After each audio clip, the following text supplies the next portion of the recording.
But what made the whole thing the best is whenever he ran it up on there, the whole crew with him didn't even blink an eye. One guy yelled from the bank right there, "Send it, pull it out." And I mean, we got to laughing so hard.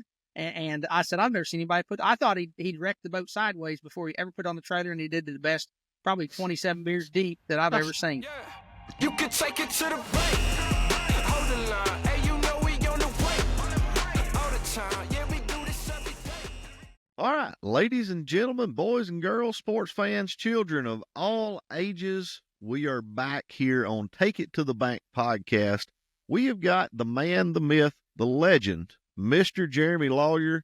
They say you can't ever trust a lawyer, but I think this right here is one that you can for sure. Let's give him a round of applause. So, Jeremy, thank you very much for stopping in and hanging out with us today. You bet. I appreciate you asking me to be on the show. Yeah. So, you've won BFL All-Americans, won some FLW Tour events, some pro-level events, Toyotas, all that kind of thing. Does not look like you are currently in your part of the world right now. No, we're down here at Florida, on Toho Kissimmee. We're going to fish the first Tackle Warehouse Invitational just because we were down here for the Bass Pro Tour event on the Harris Chain last week, and it's snowing at home and 2 events right here close, and I enjoy fishing in Florida some, so we're going to knock them both out and then head back home to where it's cold. Well, I'm a little jealous of you right now. There's 4 inches of snow outside my door. So I've been jonesing to go fishing and just ain't going to get to for a few days. So I would love to be down there where y'all are catching those Florida bass. Yeah, I think we've got 7 or 8 inches in the Midwest where my house is, in the corner of Southwest Missouri. And I sent home a video on social media, or just put one on social media, and had a sunburn and everything. I got some bad comments from some local buddies back home, but it's all in good fun. But no, this will really shake things up too, because we don't get snow a lot to where we get super cold weather, but we've definitely got some now, and it's going to make the spring definitely roll on a lot slower.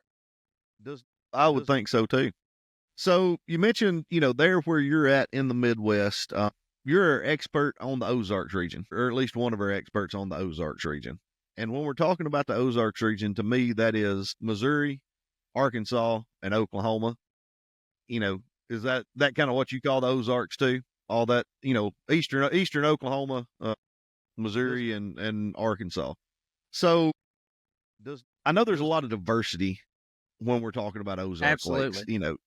Let's get into that just a little bit. And what do you consider an Ozarks lake, and kind of describe, the majority of the lakes up there? Well, I tell you what, something we've really got is, like you said, diversity. As far as like, you take a lake like Grand Lake, got a ton of boat docks, and got some Florida string bass in them anyway. They've kind of been bred out over the years, but they're bringing them back. And then you take a lake like Table Rock Lake, super deep impoundment, where you're catching a lot of spotted bass, smallmouth, and you still got a ton of largemouth, but you fish a totally different way. And then you throw in a place like Truman Lake, where it's dirty water, standing timber, shallow power fishing. It's just, it's really, really different. About the only thing we don't have in the Ozarks is grass. And so, when I was first coming up through the ranks, fishing a lot of BFLs and just regional stuff, Toyotas and Opens and different things, I think what really helped me was the fact that the further I reached out from home, I still had a lot of that same type stuff. I could go to any lake around the Ozarks. And you get down into Arkansas a little bit, Greer's Ferry and Ouachita, we do have some grass. So we were able to fish a little bit of that at a regional level and different things as the BFL regionals went different places and everything. So, just seemed like you could figure out how to catch fish on every one of those lakes, and you can just about catch a fish, minus the smallmouth, anywhere in the country. Yeah. No, that's awesome. And I feel like it does lend to making you a better angler, because all those lakes set up completely different. 100%. No doubt about it. So we're going to talk about the month of March, and, right. It's kind of that pre-spawn time. Fish don't spawn in your part of the world in March, do they? Typically, most of the time it's all pre-spawn. Very rarely. I've only seen one tournament when we went into it thinking, holy crap, we're going to sight fish in March. And it was the largest bed fishing tournament I have ever witnessed in the Midwest. So for whatever reason, we had a warm winter, maybe the stars lined up. We were on a moon phase. The water got there for whatever reason, and they flooded the banks. And I have yet to see that ever again. That was probably 10 years ago. Gotcha. So let's just dive right in and go to talking about it. When you are, let's use Grand Lake as an example. I know the Toyota Championship's going to be this year. Big time tournament lake. Usually, it's hosted a bunch of Bassmaster Classics, and usually there's going to be regionals and BFLs and all that kind of stuff on Grand. So a guy from Tennessee here, I've never stepped foot on Grand, is headed down there to fish a tournament in the month of March. What are you looking for? What's the very first thing that you're paying attention to when you drop your boat in the water, that kind of thing? Grand's one of those lakes where I think you've really got to pay attention to the weather, like maybe 4, 5, 6 days before you get there, because it can really make a move in a hurry. Everybody saw Edwin Evers was a great example of that in the Classic. He won there, where Christie led at the first 8th on the spinner bait. Edwin just kind of hung on, throwing a jerk bait and a flat side and different things. Second day, he run way up the river and caught a big bag, super shallow in some dirty water, and then turned around the final day and ran up Elk River and fished absolutely bathtub water, to set that big record, catch 29 pounds. And so it really just shows the diversity you can have at any place. One thing that every angler has going for them on Grand Lake is that you can literally take a dart, throw it at the map of Grand, and have a chance to win there because the population of fish on Grand is so good. It just has a lot of fish in it. Now, whether or not those fish will fire at that point in day, now that's a different story. But, the first thing I'm going to look at is just see what the weather's been doing. And if it's been warmer and we're on a warming trend and maybe on a moon, I'm probably going to search out a little bit dirtier water. I'm going to probably stay closer to that sailboat bridge area. I'm going to probably fish where the fish are coming to rather than where they've been, because that mud in Grand Lake will really warm that water up faster than a lot of things will, So if you got some sunny days coming, definitely I'm not afraid to get out there and fish shallow when they haven't been there. But now, opposite flip of the coin, if it's cold and it's going to continue to be cold, that cold, muddy water is just like it's always been. It's just not the greatest situation. So I'm probably either going to head to the lower end or up Elk River, but more than likely, I just don't find myself up Elk River much. It gets a lot of pressure. It puts a lot of checks out, a lot of casting checks. But me and Elk River, we just don't see eye to eye. And so I've just been burned by it too many times. And so I feel like I got more options at the lower half mid-lake down of the lake. If it's going to be that kind of tournament, there's a good chance that that cleanest water, I feel like when the bite's tough, you can definitely see, a fish can see your bait further and he's willing to come and eat it further. And then you've got the third angle of this deal, and that's obviously forward-facing sonar, Garmin Live Scope. Get out there and, try to feed them a jerk bait or an A-rig or a swim bait or something to make your high percentage cast. And, dominating with brush piles and different things that people have either put in or found or whatever the case might be. But you've got to kind of pick your poison a little bit. And, those are probably the three things that's going to jump into my head when I hook up to the trailer and say, what are we going to do today? Okay. No, that's great. That's great. So got a map of Grand pulled up. Let's try to talk about, we've got two different scenarios here. So the first one is what you talked about. In the last 5 or 6 days, we've had 2 or 3 inches of rain, kind of on a little bit of a warming trend. And we've got some color in the water. What area of the lake are you going to ride off, in a situation like that on, let's say the 10th to the 15th of March or the 20th, somewhere in that neighborhood? Well, now, there's a big difference between the 10th of March and the 20th of March. That's one thing about the Ozarks. They joke around about the weather and say, hang around today, it'll change. Well, it definitely will. So let's just say the 10th of March, if we've got some rain and the water coming in is a little bit cool and it rained at night and the temperatures were low, then I'm gonna focus more like on the main stretch of the lake, not necessarily the lower end or the upper end, but I want to stay probably out of the pockets. I want to be more where a fish can pull up and set up really quick, closer to deep water. Something. Let's just take that mid lake area there around Horse Creek. There's a lot of history there. Hank Cherry dang near won the Classic. There's Shangri-La there, but back to the west a little bit. But yeah, there's a lot of just right there. There's a lot of just main lake points and structures, secondary points. That's an area that has always fired early in the year, just because you got so much activity where the water's probably not gin clear, but it's not dirty a lot of times.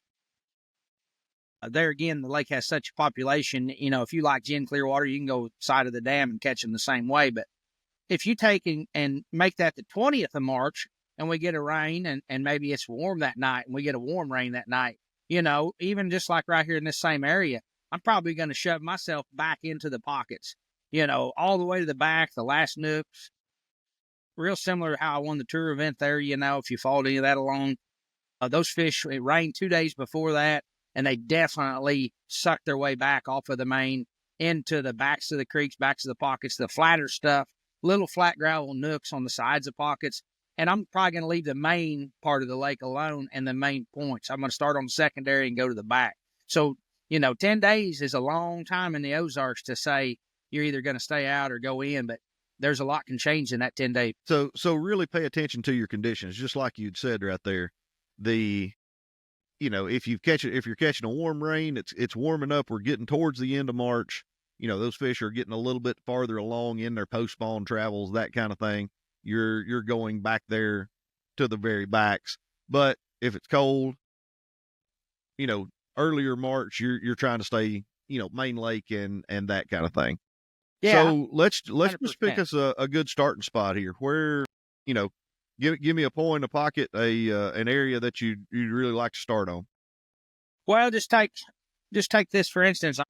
If you go in there to West Bay right here, behind Governor's Island, that's a real popular. That's a real popular area. Jason Christie showed it to the world in the Classic, there a few years ago. He started on the main lake that day, and he turned around and caught some jerkbait fish and got things going. And are you familiar with where that's at, Ben? I'm not, no, sir. Yeah. I wish there was some way for me to tell you, but it's to the right of that Governor's Island right there in the mouth of. Yeah, and then that's that arm that kicks off that dog legs to the right, the first one closest to Horse Creek. Yeah, got some secondaries in it and everything. Whoop. Yep, right there. Yeah, there you go. And Jason made a great there. adjustment that day. He started out that morning fishing a little bit further down lake, but he was throwing a jerk bait and catching some nice pre-spawners that were suspended and everything. And then as the sun got higher that day and he could feel that sun on his back, you watched him take his hoodie off or his stocking hat off and then his hoodie off. And next thing you know, he slid right back in there. He's fishing shallow, flipping and throwing a shallow crankbait. And that's just the adjustment in that one day. But he was really fishing for two different kinds of fish. He was fishing for fish that were already back there, but they wouldn't bite in the mornings. They'd only fire off in the afternoons when that sun got on their back. And so he chose to catch main lake fish in the morning and then fish shallower in the afternoon. And that just shows you there again, in that Midwest region, definitely could he have stayed out on the main lake and maybe caught some more? Probably. But he knew some bigger females were already sliding back and they'd fire in the afternoons. And so you got to kind of keep on your toes in the Midwest. You really can't get dialed into just one thing without getting burnt a lot of times. Some days, there's the exception to that rule, but that's a great example to where you can see on the right-hand side going in there, it's pretty steep yet. There's some boat docks. And then you can see on the left side on your contours, it definitely flattens off. There's a lot of gravel and some flat boat docks and mud and just little nooks and pockets and, some drains going in there. And you can definitely tell that in the afternoon, especially you get a south wind blowing in there, blows a little bit of bait up there. That left-hand side going in is definitely going to warm up with that sun on it. So, when you're going in someplace to target it, and there's tons of pockets like this on Grand Lake. It's not like this is some secret pocket. But when you go into a pocket, pay attention to those contours and what time of the day it is. If it's early and the water's still cool, stay on that steeper stuff. And then if it's later in the day and it's warming up some, don't be afraid to slide over on that flat stuff and change your approach a little bit because the females, they know when it's warm. So they'll definitely surprise you sometimes how shallow they'll get, even though it is a little cooler in March. So what topic are you looking, in this situation that we're talking about? What are you trying to find bait, big balls of bait first with your electronics? Kind of what are you looking for to say, okay, I'm going to fish right here? Well, no doubt about it. Any lake, anywhere in the country, if you can get around some bait, it's going to help. But, I think there's a lot of local fish on a lot of these Midwest lakes. to where they just live in these areas. They live in brush piles. They're eating crappie. They're eating bluegill, and there's such a shad population in Grand Lake. It's unbelievable. We catfish a lot out there, and to catch live bait or cut bait is not a problem most of the time. And so I really feel like you just you're kind of hunting and pecking. I don't feel like Grand's a place you're going to go into and find a school of fish. It's not like Table Rock to where you're going to look for bait out there in the drain and then drop on them, or find a 30, 40, 50 fish school, which is really common on Table Rock. You're just hunting and pecking for a bite or two. Maybe there's 2 laydowns in a pocket and you catch a 3 or 4 pounder off each one of them.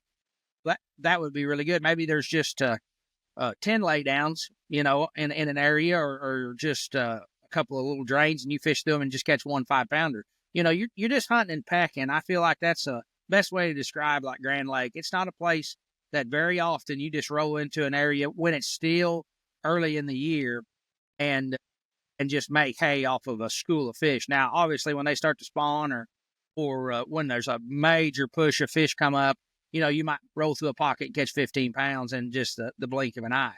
And so it kind of will show itself then. But keep that in mind. I think the mentality is so many people, they throw 5 casts and didn't catch a limit yet, and they're wondering if they're doing the right thing. Well, a lot of times in the Midwest, I feel like stubbornness outruns a lot of other theories, and so that's probably what's got me to do the best in the Midwest. About the time I think, well, I'm gonna have to pull the plug on this, then something else kind of sucks me back in a little bit, and then by the end of the day, it all kind of worked out. So that's more what I would look for rather than a group of fish. Okay. So is it more of a pattern type lake? I feel like there's area lakes and there's pattern type lakes. The Tennessee River to me is an area kind of thing. You've got to find the best school of fish here. Yeah, yep. It's a spot lake. Yeah, no doubt. So is this part of the world, does it set up, especially, the more lowland stuff like Grand, does it set up more as a pattern type of lake where if you catch them on lay downs on bluffs or whatever, you can kind of run that deal different places, different areas of lake? Yeah, 100%. All the Midwest lakes are that way. Stockton, Table Rock, Lake of the Ozarks, Grand, they are really susceptible to patterns. And I love that. It really frustrates me. We get out on the road a lot of places, and I think I've got me something rolling, and it just doesn't. You can't pattern a lot of lakes around the U.S. like you can in that specific area of the Midwest. So, like, if you're catching them on secondary points on the shady side of the lake, necessarily, like when you go into an arm, that same arm, we'll talk about that same arm. But, if you go in the right-hand side early in the morning, it's going to have shade on the right-hand side where sun's going to be hitting the other side. So if you go in that right-hand side and you catch a couple on secondary points on a jerkbait, when you roll out of there and you roll back towards Shangri-La a little bit and you pull in the very next pocket, well, don't start on the sunny side, start on that shady side again. More than likely, that has a lot to do with the way the light is, and vice versa. If you're catching them on the sunny side, don't start on the shady side. The sun's going to hit those points different because the sun's coming up, on the east, and it's just making a whole different ray of light, so to speak. But definitely you can pattern it. If they're on the last boat dock in the pocket, if they're on main lake boat docks, if they're just on the inside turn of a swing, I mean, you can just look at your Garmin electronics and just about say, well, I ought to catch one right there and jump into the next pocket and hunt you one down, and there it is. And so, yeah, definitely pay attention. One's a fluke, two's a pattern, in my opinion. Okay. No, that's great info, just to know that going in. As far as numbers of bites, I feel like if you go to somewhere where there's a bunch of fish, if you're not getting bit, you need to be moving pretty quickly. Is Grand that kind of thing, or is it more of a way you can, okay, I had a couple of bites on, docks on steeper places. I need to go fish a bunch of them, and I'm going to kind of grind my way through it. Is it more of a grinder place, or do you need to be getting bit or changing really quickly? I think the chance to win an event down there, it's a grinder place. You have to really kind of just hunt and peck around and bear down, knowing at the end of the day, you're going to get 7 or 8 good bites, and you're going to need to fish clean, and that's going to give you a chance to win. I think there's a lot of guys that find a group of fish and set on them all day and catch 13, 14 pounds. And they say, well, we caught 25 keepers, and the Grand's a great offshore lake, once they get out there too. But even in the springtime, I think the guys that know there's a pocket full of bass, and they sit there and just keep making laps, and they keep catching the same, 2 to 3 pounders.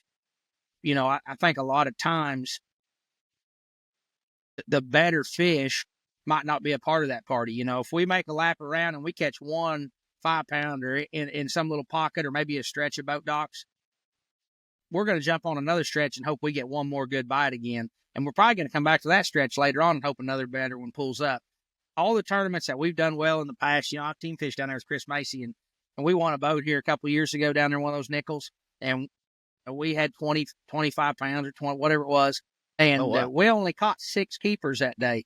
But every time we caught one, it was a big one, and I just feel like some guys can kind of get tuned into catching numbers, and maybe they're throwing a smaller bait. Maybe they're just finessing a little bit more, where I think sometimes if you'll just be a little bit stubborn, that day we throwed a big jig and a big spinner bait, and the spinner bait bite was kind of leaving us. The water had been dirty, and it was kind of cleaning up. But we got lucky and had a little bit of clouds that day, and it just kind of prolonged the bite just enough to pull it off. But we didn't throw. I mean, we could have put on a little square bill crankbait and caught 13, 14 pounds probably in an hour. I mean, there was a lot of fish biting. There was a lot of fish caught. And I think sometimes an angler needs to decide if he's going to try and win and know that losing's in the background, that if it don't work out, or if he wants to just try and go cash a check and hope he gets a good bite, and it kind of works out to do that. And so we roll the dice a lot to do bad, honestly, because we feel like that's the best chance we got to win. And when I first started my career, I don't think I really fished that way a bunch, because just like everybody, you're kind of pinching pennies and you're trying to get by as easy as you can, and maybe starting a family and different things, and money's not definitely handed out everywhere. Not that it still is, but as you get a little older, I think sometimes you have a little bit more preparation. We fished it, let's go try and get a check, and then let's go see if we can upgrade. And sometimes we miss the bite window trying to do that, and I think we've recognized that over the years. So a lot of times we anymore we go ahead and I think right out of the gate try to knock it on, and that's definitely a fault sometimes. But I think at the end of the year, you have just as many ons as offs, and it kind of works out to break even in that kind of percentage. But that's just kind of every angler's mindset. No, that makes a lot of sense. It makes a lot of sense. I mean, you can't weigh in but 5, and it doesn't matter if you catch 25 or if you catch 5. And I guarantee you, the guys on Grand Lake are all going to catch 5. I mean, it's got so many fish in it, that they are going to catch them. So a lot of times to go catch you 12 or 13 pounds, going to get you a pat on the back and see you next time about 80th. So I understand. So Jeremy, I take you out and I blindfold you, and I drop you in on one of these lakes, in the Ozarks region. I know there's quite a bit of diversity, but give me 5 baits, 5 setups, complete top to bottom on what you are always going to have on your deck in the month of March. Well, I tell you what, there's no doubt, I'm going to have a 7.6 flipping stick with a 25-pound sunline and a big spinner bait. I mean, I throw that all the time. I throw a 3/4 ounce more than anything behind the boat docks, on lay downs, every lake, whether it's Table Rock or Lake the Ozarks or Grand or wherever. It's just a bait that I think gets you a better than average bite. You can still fish really slow, but cover some water at the same time. And you can do something color-wise to catch one, anywhere. You might have to find some dirtier water on some other lakes and different things, but the fish just are really susceptible to it in March. Second, every angler's going to have a jig. And I don't mean a big jig. A lot of times, depending on if the water's cold in March or if it's warm in March, then, might dictate the size jig. But if it's a little cold, I'm just going to have that standard Ozark brown jig with a little critter crawl on it from Zoom, LBJ. There Little you brown go. jig. Yeah, I mean it'll probably be hand tied and stuff, but still just something like that is definitely something you got to have. And then I'm probably going to back it up a little bit finessey with like a Spromic stick, some sort of jerk bait to where you can target more suspended fish, whether you're doing it over brush piles, blind, or on forward facing sonar, out there shining around with your Garmin trying to chase one down. The Ozarks is famous, no matter which lake you're on, for, the old storm wigglewort, or now the Spro rock The crawler, rock just crawler. because everybody doesn't have a wigglewort like we did back in the day, and stuff. And so, but some sort of a crankbait, like that is definitely going to be a big player. And then, I would be kind of torn between the two of this right here. One would be the A-rig, but some places you can't throw an A-rig, and some events you can't throw an A-rig. But the A-rig is very, very deadly on all the lakes still, this time of the year. And then a shaky head. If you can't throw a A-rig, sometimes it just gets so dadgum cold and it's just slow going. If you can just catch 5, it's not that bad of a day. And so probably would have to have a spinning rod in there, I don't want to say a shake and a minnow, because you might as well throw all those others out and just go out there and shake a minnow on every lake, because that is You can do that. That is the difference right there. Obviously, a lot of the younger anglers don't even understand the logistics of throwing a spinner bait in cold water. And so they go out there with their live scope and they ping a minnow, and they are very deadly with it, and they are winning everything, and they're catching bigger bags than ever. You can see that from like Rayburn the other day. Is unbelievable, the weights in that deal. And so the Pickwick event, the Pickwick Toyota event was the same way. But I feel like you have to separate that from, if you're going to pick 5 baits, you can't pick a minnow, because that takes away the other 4 baits. You don't need the other 4. So You need 5 minnows on if that's what you're wanting to do. Yeah, I'm going to say those 5 baits I mentioned with the slice of A-rig, if you're able to throw it, for sure. Or just take 2 spinning rods and ping a minnow and go catch them. Because, I mean, it is fun. I enjoy doing it. I'm not near as good as some of these younger generation guys that have put so much effort into it. But obviously, it dominates a lot of places. Now, we have not seen that quite so much on Grand. There has been some of that going on, but not near as bad as, like, say, a Table Rock, for instance. That is a staple. You've got to go do that to compete. So do you think that that's got to do with watercolor and kind of the cover that's in Grand is what makes it not hardly play as much? I tell you what, Grand Lake is full of trash fish. That's the only way to say it. It has got so many white bass, so many hybrids, so many blue cats, so much just trash that it makes it a little bit hard to get out there and scope and think you're around some fish, because them Agamo old blues, they'll sit right underneath them shad. They'll look pretty. They're active in the cold water, and I mean, they will crack your minnow. And so you can definitely catch a bunch of them doing that. And don't get me wrong, I think a lot of those bass, there's still a Florida strain in them. They still want to be relatively shallower than a lot of the bass in the Midwest, and the bait stays relatively shallow as well. And so that keeps them kind of strung out. Now, don't get me wrong, you can get out there at 60, 80 foot and find the bait.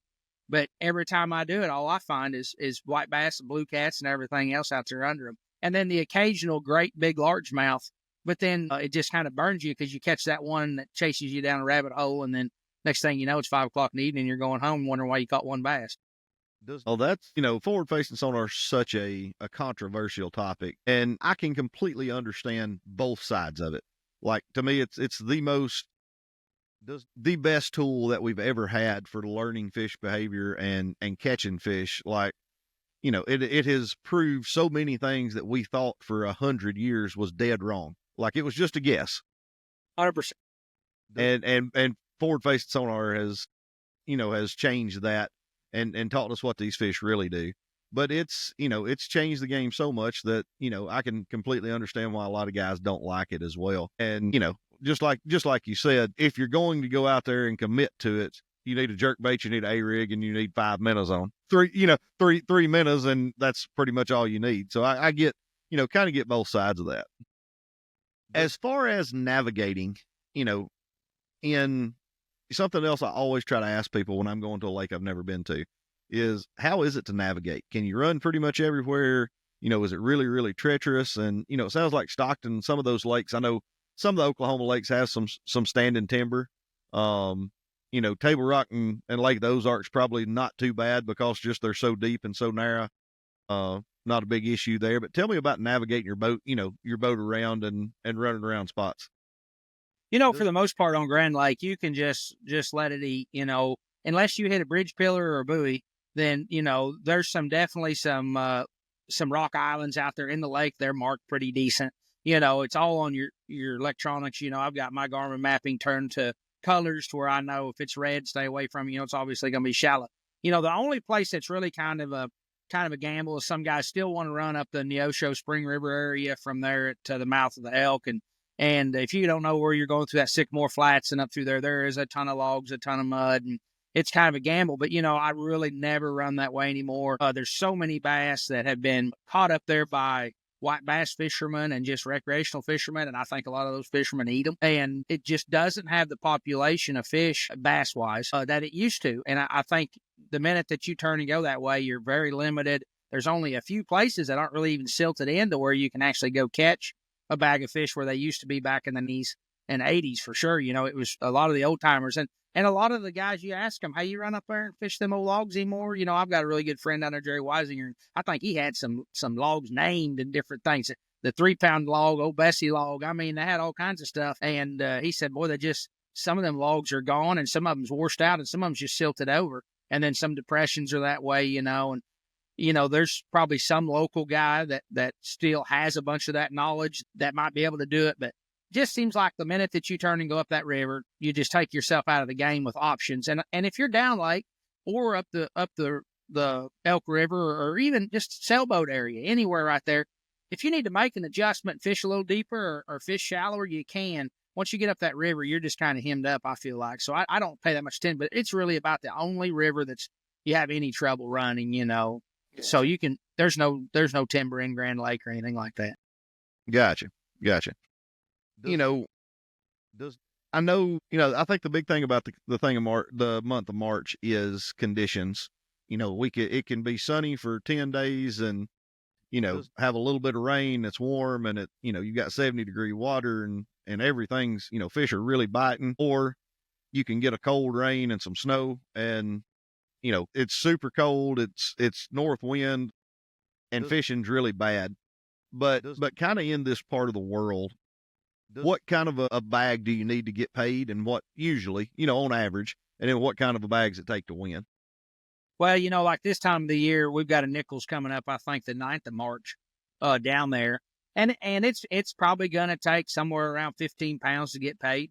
They're going to pay back about 50 places or 60 places. The fish are fat this time of the year. You might sneak in there 14 something depending upon the weather.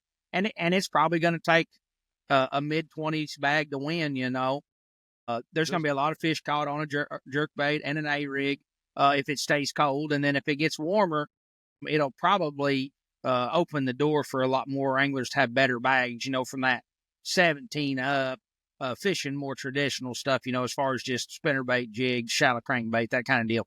But it's really, even though right now it's just a couple weeks away, there's just no way of knowing. I mean, we got snow on the ground right now, but it's going to be warmer later on. And if we got the cold nights, it's probably going to back it down some. But regardless, Grand Lake's going to have enough bites in it where you get out there and get you 6 or 7 bites in a team event on an A-rig or jerkbait, and they're going to be fat. They're going to be healthy fish. You're going to be able to have a chance to catch some quality. But what'll put the winner over is that 7 or 8 pounder. He'll have 4 good ones and then a 7 or 8 pounder, which Grand does not have a lot of fish over 6 pounds. It's got a ton of 3.5 to 5.5. And then, guys catch some biggies. Don't get me wrong. I think Billy Lemon caught one weighed 11 pounds. I know Wes Endicott caught one 10 years ago, weighed 11 pounds or something. You catch one every now and again, but that guy that gets that 7, 8 pounder will be the guy that just has enough to edge out the others, and there's so many anglers that only fish Grand Lake anymore too, with the economy kind of the way it is and expenses. They figured out that I have to stay here on my home water and fish. It's cheaper. And we can kind of hit a lick every now and again. And so the weights are definitely not going to slack any. The locals will definitely catch them up. That makes a lot of sense. Well, let's change up just a tick. And because, this area is so diverse, let's go to talking about, one of the more highland reservoirs that you've got. Let's go to, you want to go to Lake of the Ozarks? You want to go to Table Rock? Because I feel like you would fish you would fish these completely different than you would Grand this time of year, just because Well, the let's lake go. sets up a lot different. Let's go to Table Rock because honestly, Lake of the Ozarks and Grand fish pretty similar. Okay. They really do. But Table Rock now it's its own animal again. So yeah, let's jump over there. Okay. Get you shared up right here. Okay. So here's Table Rock. Yeah. Very long, very windy pockets and hollers is what I call them. Yeah. Kind of all over. Before we get into this, what are the differences in the water, how you approach the lake versus, Table Rock versus Grand? Well, I mean, there's no similarities at all. So, what you're going to probably want to do is figure out, am I going to go fish deep? Do I want to go fish shallow? Do I want to just go put in up a river and try and catch only largemouth? I feel like if you just broke the lake down some, like let's say for instance, from the Shell Knob Bridge up to White, it seems like to me over the last several years, there's a lot of numbers up there, a lot of fish being caught, a lot of limits coming from that direction, but maybe not the winning bags at all. It seems like it's a lot of area to have a good number of fish, but maybe not the biggest. Then you got the mid lake, maybe from Kimberlin City down to Shell Knob and then up the mouth of the James. It's got as good a chance to win in that stretch right there as any. But the Kimberlin City to the dam area seems like to me is playing more and more. I think partly because there's a good population of nice smallmouth being weighed in. There's some really nice ones, 4+ getting caught, and that's really bailing guys out. And then the water is the cleanest typically at the lower end there. And with forward facing sonar, guys can actually, just target the fact that a fish can see his bait further away. He's having more success, cast wise per cast. And it's always had some big fish, but I don't think they were ever targeted until the last few years since Live Scope has really come out and played. And you're seeing a lot of big, 5-pound plus largemouth come out of that area due to the conditions with Live Scope. Now with Grand, you're exclusively fishing for largemouth. Like there may be a few spots in it or something, but you're not, you've got to catch largemouth to do anything. Yeah, 100%. Table Rock's different. Like there's all three species, and there's lots of, you can catch a 4-pound largemouth or a 4-pound smallmouth in there, correct? Yeah, you can, and the spotted bass have really kind of got a little smaller over the years. We used to see a 5-pound spot every now and again, and Wow. I haven't seen one of those in quite some time. Somebody might have caught one, but just hadn't been on a tournament or something like that. You see a handful of maybe pushing 4 pounds in the dead of winter, but for the most part, they're kind of your limit fillers. You catch a lot of 2.25 to 3.5.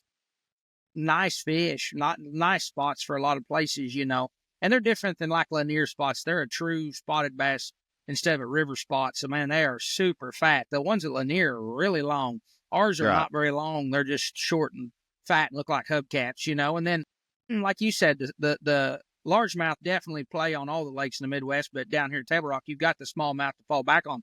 And you can fire out there at a school of fish. There's 30, 40 underneath it. They're eating shad. They're making tiger eyes. It's going down. And you may catch all three species 3 casts in a row. But the smallmouth will definitely play just because we're seeing a lot of 4+, and so that definitely makes a difference. So we're dropping you in on Table Rock again. So we're still in the month of March. Let's talk about a little bit about where you want to go here, and you just you may have to zoom in on your screen and tell me where to put my cursor, because I've never been on Table Rock either. Well, right there at that Kimberlin City Bridge, if you're going to go in March, I think you got a lot of options in that Kimberlin City area. Where is that right here, Jeremy? Well, it's up there about 2/3 towards the dam on a bend there. It'd be 13 Highway. It's the bridge, only bridge that crosses the lake up there between the James and the dam. Okay. That's Taneycomo. No, you're Am I pretty close there? well, I can't see where you're at, but you're going to be like on 2 bends. No, that it's showing it here. I can't tell what. Here you are, right there to your left of your cursor is the bridge crossing the lake. Okay, yeah, I see it. Got it. Yeah. So something like that's the Kimberlin City area. Now that's a big area, but sometimes what takes place in that area is especially in the spring, we get some rains and they'll pull water towards the dam. Out of the James will come some dirty water, and you're going to have probably a really good possibility to have some dirty water. If you want to run to some super clean water to the lower end, you got that. You got some major feeder creeks. You got a big shad population. There's just a lot of things that go on down there around that area in order to give you options. I feel like if you would put a Cape Fair up the James, you're only going to target largemouth, maybe an occasional spotted bass, stuff up there too. But you're going to fish really shallow and be more traditional style fishing, with the crankbait and the spinnerbait, the jig, way up in that area. And so I don't like going to lakes and being hemmed up unless I feel like that is the number one way to win that event. Then I'll go roll the dice just on that. But Table Rock has got a lot of fish out deep right now. They've been there all winter. Everybody knows about them. They're big schools. Some of them have 75, 100 fish in them. And it's so hard to go up the river and try to just fish that away when it can go down in 10 minutes if you land on the right school in the mouths of one of those creeks. And so I just feel like that's your best options. And if you get a really windy day and it blows you off, a lot of fish like to run up on the bank there, and you can still throw that wiggle water rock crawler, and catch some fish cranking shallow. So I'm assuming if you're going here, your baits are quite a bit different than if you're going to Grand. Yeah, your traditional spinner baits and different things are probably going to be out of play. A little brown jig is always going to play every time we go anywhere in the Midwest. But the A-rig's a big player on Table Rock. You can get on channel swings and bluffs and different things. Throw that by all them cedars where we used to throw jerk bait. That's always a big player. Of course, forward-facing sonar with it and everything is too. But no doubt you're going to use a lot more iridescent colors. If you were gonna ping a minnow down at Grand, you'd probably throw a white one because the water's normally got some green color to it or brown, and you'd have to throw something pretty bright.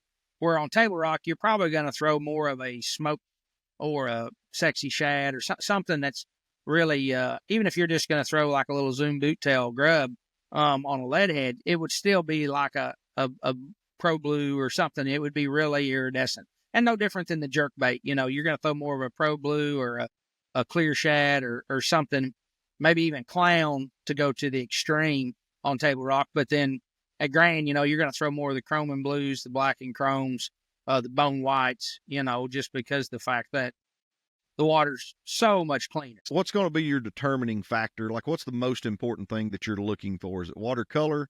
Is it water temperature? What's going to set you up most to say, okay, I'm going to the bank, or what conditions are going to push you up on the bank or versus, out in the middle, scoping, throwing a minnow, whatever? Well, no doubt it's going to be water temperature. If it's still cold and I don't feel like the shad have left the drains or left the main lake, then I'm going to stay out there with them because them fish aren't going to leave either, And so I think you have to do that, especially on Table Rock, because it's very bait driven, just because it has groups of fish. Where, like I say, at Grand, you're going to hunt and peck more. If you're hunting and pecking around at Table Rock, you're probably getting beat by the minute. So you're going to have to definitely find a group of fish down there. And so until they leave that bait, I'm not leaving them either. And all you really need to do, you can run a lot of these creeks with 2D until you just start seeing that bait. Then you can slow down and idle. But if it's not enough shad to show up on 2D, you're not around enough bait. Oh, wow. Okay. Now, I don't mean run 50, 60, 70 mile an hour. You just get on pad about 25, 30 mile an hour, just where it'll read good, and just slow roll your hole, see if they're sitting there or not, see if there's bait. And a lot of times, if you'll pay attention, just running down the main lake, some days you get lucky and just happen to run over, pot of shad, that's, I don't know, 30 yards long or something. We get some big old blankets, to where, and then you might find a school that somebody hadn't found yet. Just so anytime you're seeing that bait, and we've got one of our other pros, Robert G, had talked about doing this exact same thing in some highland reservoirs in East Tennessee. I mean, they set up a lot like Table Rock does. And he said, so I just go run all my drains, at 30 miles an hour. He said, there's no faster way to cover water. And then, you'll be in 80 or 100 foot of water, and then it hops right up and, it's 15 feet, and the bank, the bottom didn't do that. He's like, that's all bait. And you can cover so much water with that 2D sonar. I feel like a lot of people are just dropping their live scope or trying to idle. A lot of people don't do that now. No, you're right. And Beat Down Outdoors, they've got a mount that actually attaches a live scope transducer to your transom, and it's hydraulic and raises and lowers. So as you're running down the lake, if you want to actually look with your live scope while you're running, you can actually just lower it down and then, drive down through there 30 mile an hour, 35, and actually look and see then with the live scope. And it's a great tool. We're not really allowed to use it on the Bass Pro Tour because we have to give up one of our transducers that we're fishing with on the front because we're only allowed 2. But it's something we've played around with a lot at home, and it's way better than just 2D, just because the fact you'll be surprised at what moves out of the way of your boat when you're going down the lake. Maybe not when you're running. They can't get out of the way so much. But when you're idling, you'll be surprised at how many fish you never see on down or 2D because they've skated your boat. Wow. No, that's super cool. So you can actually use it while you're on pad. You can. Yeah, you can. Yep. That is pretty juicy. Well, no, I think we've covered a bunch. I feel like the Ozarks are a great place to go fish anytime, but especially in the spring, like it's when you're going to get your biggest bites typically. And, if conditions can change pretty rapidly, but if conditions are pretty stable, you can sure enough get right in a hurry and have a whole lot of fun. Oh, 100%. Yeah, there's nothing more fun than getting on a school at Table Rock, getting them fired up.